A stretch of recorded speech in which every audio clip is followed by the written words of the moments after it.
পরিবার। আজ আমি প্রবল জোয়ারের মধ্যে একটি মাছ ধরার বেড়ায় মাছ ধরতে গিয়েছিলাম আর অপ্রত্যাশিত কিছু ঘটল। আজ আমি মাছ ধরার বেড়ায় একটু দেরিতে পৌঁছেছিলাম, জোয়ার আমার আগেই এসে গিয়েছিল। তবুও আমি ভেতরে গিয়ে দেখব কিছু মাছ ধরতে পারি কিনা।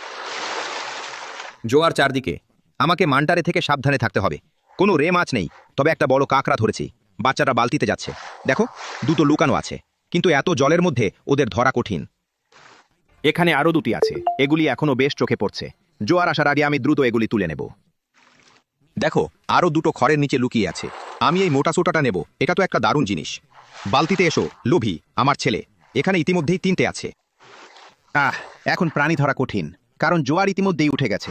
কিন্তু আমি একটা লাঠি দিয়ে লড়ব, তাহলে জোয়ার আরও বাড়ার আগে দুই একটা ধরতে পারলে ভালো হবে। দেখো আরেকটা ধরতে আমার বেশ বেগ পেতে হলো, কিন্তু আমি পারলাম। এখানে অনেকগুলো আছে, কিন্তু প্রাণী ধরা কঠিন।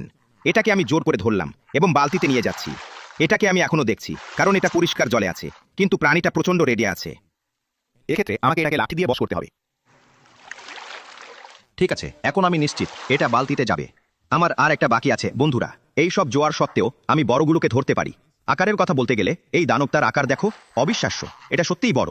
এরকম একটা জন্তু ছাগলের থাবা ধরে সঙ্গে সঙ্গে কাটা। প্রাণীটা সত্যিই বড়। বন্ধুরা, জোয়ার সব ভাসিয়ে নিয়ে গেছে।